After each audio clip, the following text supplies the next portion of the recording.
Hello, welcome to Property Question Time. I'm Stephen Galpin, and this is a show where we can put your questions to our property experts and put them to task and see what their answers are. Joining us today is Scott Marshall, founder of Roma Finance, and John Reynolds, property developer and investor. Welcome to you both. Thank you. Okay, Scott, we're going to start with you. Do those lenders funding property development take into account the green credentials of any application they receive? And if so, what impact might it have on the final result of the applicant's plans for the project? I'm presuming people are looking for your approval, really, and then your flexibility in terms of terms. Yeah, so a good lender will always want to understand the market that the end product is going into. And I think that in the current climate, where we've seen costs go up significantly over the past 18 months in particular, so green credentials and the cost of running a property actually go hand in hand. What we've seen as a business over the past 15 years or so is that where there are green credentials within a property that's being developed, the value of that end product is so much greater than a property which is less efficient to run, because what's most important is that if a property doesn't cost so much to run because it's so efficient, then the buyer of that property, the owner of that property, the occupier of that property has got far much more disposable income, either to pay down debt or to fund a lifestyle. So that's really important. Do you find that kind of sympathy with your lenders, John? I wouldn't say sympathy. I think it's more that the end buyer, which is what Scott was touching on, is almost demanding it, depending on the product. But sustainability, just in principle, actually helping the planet, and we should be doing that in its principle, is a big ripple effect amongst buyers.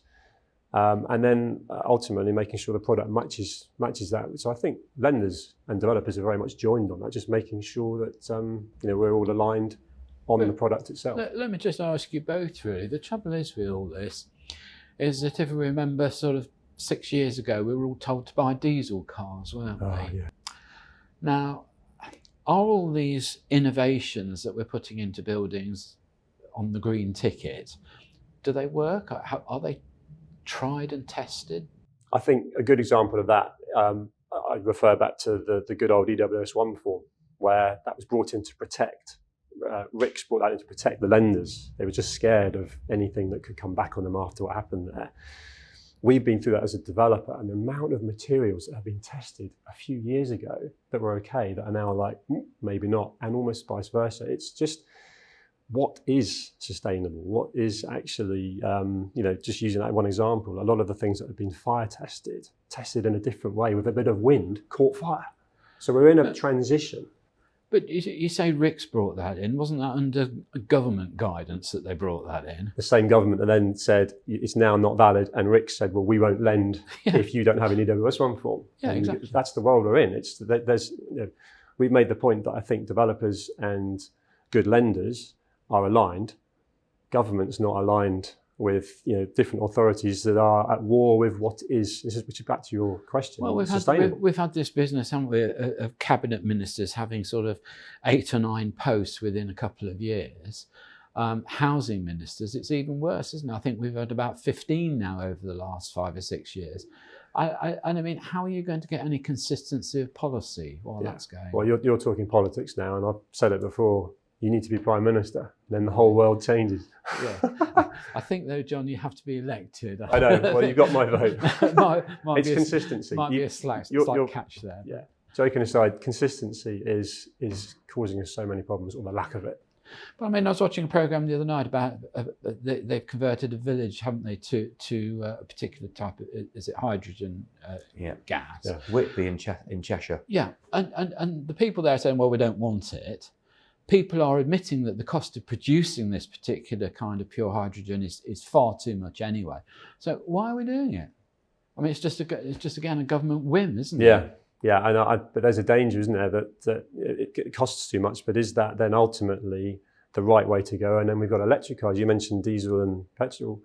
We're in electric phase now. I haven't bought an electric car because I don't have the confidence that that's going to be the future in 10 years' time. And there's people around me in the automotive industry, very senior, that are saying it won't be. So what's the right way to do it? Then on the other hand, the tax breaks are so good for people who are driving, cars and doing a lot of miles, that actually an electric car works. So is it working? Or is the demand so great for electric cars because of the tax breaks, or because people have actually got the desire to do something good for the environment? But Scott, I'd one of the first hybrids. Well, I shouldn't really say them. Did you buy a Prius? Sorry? Did you buy a Toyota Prius? No. I can't imagine you in a Toyota Prius. An Uber driver. I had a Lexus, and it was a hybrid. Great for about 2 years, and then the government changed their mind, and then we had to pay congestion charge with a hybrid. I then bought an electric car about 3.5 years ago, kept it for the 3 years, but to be honest, it was too much of a hassle. You got to think about every journey. You couldn't just jump in your car and sort of go. So I've actually, because I do very little mileage, I've gone back to petrol, so probably get a telling off for that. But these ideas, that it's like the heat exchangers, isn't it? The heat pumps. A lot of people are complaining now that they're so noisy, that they're so expensive to run on electricity feeding them, that it negates any value. It's all down to the efficiency of the building that the heat pump is effectively heating or cooling. And that's, it's interesting. I heard an interview from the chief executive of Worcester Bosch was being interviewed by a government minister, funnily enough. Right. Okay, and you could see them clashing, because the government minister saying, well, we've got targets to meet, environmental targets to meet. And the guy from Worcester Bosch was saying, well, actually, the heat pumps don't work in a majority of established buildings because the energy efficiency of those buildings is just going to make them so expensive as an alternative. You're better off retrofitting gas boilers and or even changing them from a gas to hydrogen, where the end product is water. It's all down to the thermal efficiency of the building that's. I think we will need to be very careful where all this guidance is coming from. I agree. I think that's the thing. I do agree. Okay, John, your question. With one property agency forecasting rent rises of 25% plus over the next 4 years, do the panel think that this will force a significant upward trend in property sales and purchases? There is another 25% forecast. How are tenants going to afford that, particularly on the back of what's already happened in the last few years? I think the interesting thing is there, you see a lot of the agents are telling us that they get such a queue to rent a property now, that somebody will come along and say, well, I'll pay 12 months in advance. I'll pay it all up front. So they get the rental property. But of course, what that's doing is making rental even more expensive than perhaps a deposit on a house. But can those people get mortgages? And this is the world we're in right now. Where it's just going terribly wrong, isn't it? Yeah. I mean, supply and demand causes that. How sustainable is that? And will there be certain areas where the supply and demand curve is so in the wrong direction? For whatever reason, there's buy-to-let investors that are selling their stock because they're simply not getting a yield anymore. They're in a negative situation, or they've lost all. They can see the government's just targeted them. You've got a situation where in certain areas that supply and demand curve might mean there's enough tenants that can afford to pay. I can't see that being across, call it the country, because it's unsafe, because you've got a cost of living crisis. Everyone's life is costing more than it did X amount of years ago. So they're not getting that proportionally back in income. So how do you afford to pay 25% more in rent? Well, you see, I think what we've had is a general acceptance over a number of years that perhaps anything between 25 and 30% of your income will go on your home in terms of funding your home, whether it's buying or renting. But on that renting factor, I mean, we're getting towards a sort of 50% figure. It might be more. I can see, though, I can see that there is real market disruption coming down the track. So what we're hearing at the moment and what we're seeing is that I think at the next general election, housing, availability of housing, building construction, green belts are going to be front and centre of the election campaign. And whichever party gets elected, they've got to sort out the planning, which is absolutely terrible. They've got to sort out where people live. There's been a natural movement of migration into the UK, so the population has swelled. The pace of development hasn't kept change. The green belts are have prevented cities from expanding in the way that they would have ordinarily expanded to allow for people to live in cities, which has pushed up prices. And I can see that there is real disruption to the buy-to-let space coming down the track, because once the greenbelt rules get ripped up, okay, or amended or changed, then there's going to be a real encouragement to go and develop in what used to be greenbelts, and all of a sudden there will start to become more supply into towns and cities around the UK, which will help to solve and actually bring rents down, and make it much more of a homeowners market than it is a renter's market, as it's been over the past sort of 15 years because of the chronic shortage of housing. But John, I think government is almost to blame here.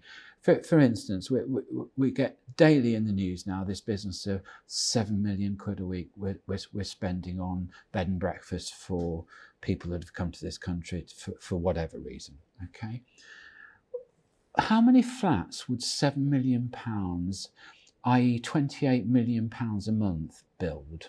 Oh, plenty. Right, plenty. And you know what's even more annoying? So why don't they just build the flats, let these immigrants use them during the the relevant period, and then sell them off into the market later on? I just don't get it. It's frustrating. And to parallel Scott's point, it's not just greenbelt that are under pressure.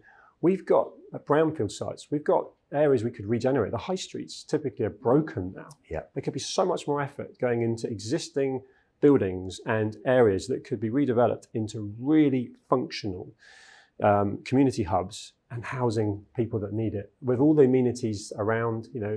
Why are we not doing that? A number of local authorities at the moment are developing what they call a 15-minute city.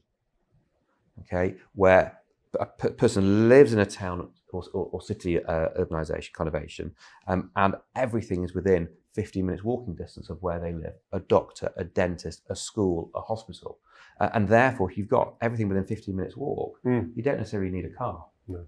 Okay, so there are some towns and cities around the UK that have got this forward thinking, which is all very well and good in its centres, but it isn't so good in some of the regions. Sounds a little bit like the Starbucks ethos of 3 minutes walk to the nearest Starbucks. Yes, absolutely. All right. Well, that's all we've got time for in this half of the show. So join me again after the break when we'll be asking John and Scott more of your questions.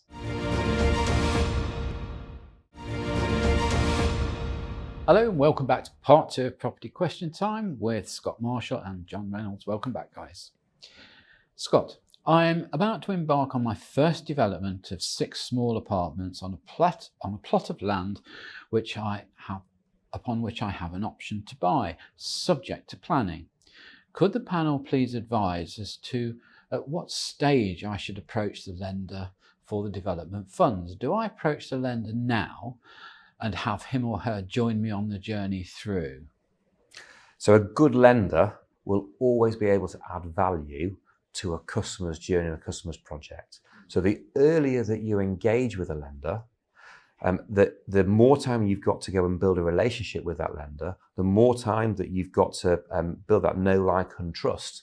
And that's two-way, by the way, which actually means that you've got more chance of having the time to make sure the structure is right, particularly if it's your first development, because the most important thing on the first development is a successful outcome. Not that that's any less important on subsequent ones, but there's more of a risk of failure. It's the beginning of your track record, isn't it? More of a risk of failure when you're starting something. And often, when people have failed for the first time, they make better decisions the second time. You want to make sure the decisions are right first time, and therefore having a relationship with a good lender at the outset will add value to your journey, and actually it will build trust and confidence with the lender themselves. Yeah, I suppose the counter argument is that you can have more confidence if you've got all your ducks in a row and you say to a lender, look, here it is, I've got the planning, I've got the plans, I've done the market research, I've done my material costings and all the rest of it. I mean, that's quite an attractive position to be in, isn't it? But it's not always possible. I've always thought the other way, which I think is in line with you, that take your lender on the same journey. Yeah, absolutely. And ask the questions, for example, of the lender. How much of the journey that a developer goes through before a case gets presented to you do you really understand? Because it can take a good developer 12, 18, 24 months to get a site that's ready to be financed. Yeah. And the lender, being part of that journey, understanding what's involved, actually will help them to empathise and structure something that works for that customer. Yeah. Do you go with that, John? 100%. And actually, I've gone a stage further where a lot of the stuff I bought previously has been speculative. So you ultimately have to bridge it, but you are very much factoring in the development finance subject to planning, even though you're buying it unconditionally. So you're having that conversation at the front end with the lender so that you aren't going to then take 2-3 months of time when you really want to just be moving straight from having got the planning into construction. So you're agreeing it all at the beginning because time is money. Yeah. You can sort of instantly roll onto that. The more that the lender understands about the project that's going on, the better decisions it will be able to make. Yeah. I also think you shouldn't be frightened of getting a no, really. I can remember a bank manager of mine saying in my early days, said, if I say no, don't start calling me names, just think why I've said no. Yeah. And you can take advantage of these people's knowledge. You must have a huge number of applications a week or a year or a month, and your knowledge is going to be infinitely better than that single developer at any one stage. So take advantage of it. Yeah, and I think that's absolutely right. But if it is going to be a no, making sure that it's a quick no rather than a very slow and painful death, which some of the less scrupulous lenders have got a reputation for. A quick no is far more valuable than a slow and painful death. Well, you're going to have a huge saving on professional costs, if nothing else, aren't you? Because the worst thing is you pay all these professionals, they've all got their own little agenda and want to see the job go on, but you don't always get the right information. And actually, I've actually gone to 2 different lenders over the last 2.5 years I've not used before, and noticed that it's come later into the journey that they've started asking for questions or putting, I would say, conditions I've certainly not ever been warned about or was expecting. And then you feel like you're a bit over a barrel because you have committed to the different costs associated with development finance. Yeah. That's not good. Okay. All right, John, your question. Are developers of new homes finding that with the downturn of sales, their lenders are being flexible or less flexible with their lending terms and considerate of naturally extended and slower sales rates? With regards to my own personal experience, yes. It goes back to something. Yes, what? They're being more flexible or less flexible? No, they are, but it goes back to that communication. So you are aware that you'd like to have sold all 10 units upon practical completion, which is what you set out to do, and that's unrealistic. But you've got in the facility 6-8 months of sales time allocated anyway. So then it's very much a communication of, well, what are you doing? And please keep us updated.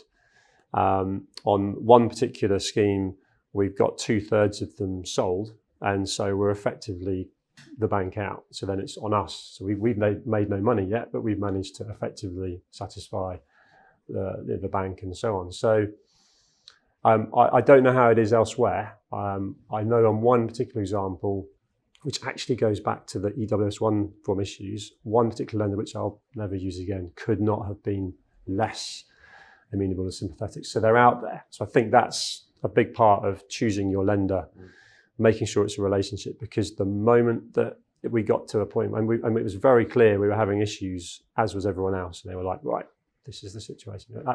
That wasn't fun. And we had to immediately refinance and get away. Just on sales rates, John, I mean, I appreciate that sort of central London is one particular market which runs its own figures, fine. But around the country, are you finding sales rates similar? Or do you really have to watch that area to area? I think price point's key. So if you look at where I'm developing, it's relatively rural compared to what I was doing. I still have development interests in what effectively town centres, apartments. That's slowed down. You've got a big one in Reading, haven't you? Yeah, which is I suppose you could almost call it a London suburb, couldn't you? Yeah, really? Well, it's 20 minutes to Paddington or something, and that was part of the appeal.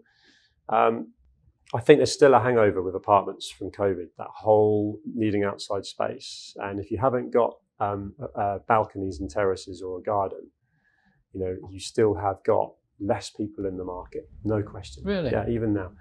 Flip that to, I live in the New Forest. Everything around where I live is effectively selling unless somebody has got an unrealistic expectation of what their property is worth. And I've got a good friend who's an agent, dad at the school. 2 years ago, stood talking to him and he said, it's just nuts. We've got properties that aren't even making the website. They're going on Rightmove if we make it, and they're sold straight away. But he said, I'm telling the people, don't come back to me in 2 years' time and expect me to be able to get that money. And he didn't know what we've gone through, but the reality was it was just such a trajectory spike it has. So I think it's setting the price realistically. There's a buyer. There are people that will buy the product, but it's not prolific like it was, that's for sure. Well, just for the last 30 seconds each, starting with you, John, perhaps, your view of the market over the next few months? Hard. I think interest rates, some people are saying they could still creep up. That's not going to help at all. If they're at their peak, I think that's still people are getting used to that. And sales rates, which actually answers your previous question, they are really slow. The stats speak volumes. So going into winter, which is a quieter time anyway, typically, I think it's going to be hard. So a volatile, tough market creates tremendous opportunities. And the time to buy is when everybody else is selling. And if we look at actually what's going on at the moment, the major house builders are slowing right down. They're laying off staff. That means there's an oversupply of materials, there's an oversupply of labour, so your build costs are going to start to come down, because you can say to people, well, we're going to pay you less, and they still have to work for you because everyone needs to eke out a living. Sure. And actually, if your end values are more volatile, because in the current climate, your end values are going to be more volatile, your build costs are probably more certain actually going forward than they have been over the past 12 months, then the land price or the raw material price of what you're looking to do, that's the most volatile. And therefore, you can do your best deals when no one else is buying. Okay.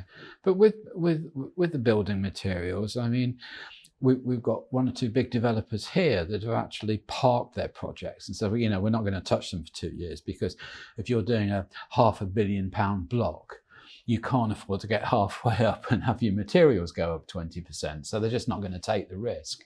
Is that a general sort of? I think it's more, for me, it's more the timing of bringing it into market. So you're right, if the tide's right out, that's when you buy. Yeah. When's the tide right out? And is that now? Is that in 6 months' time? And then do I want to commit to a development project?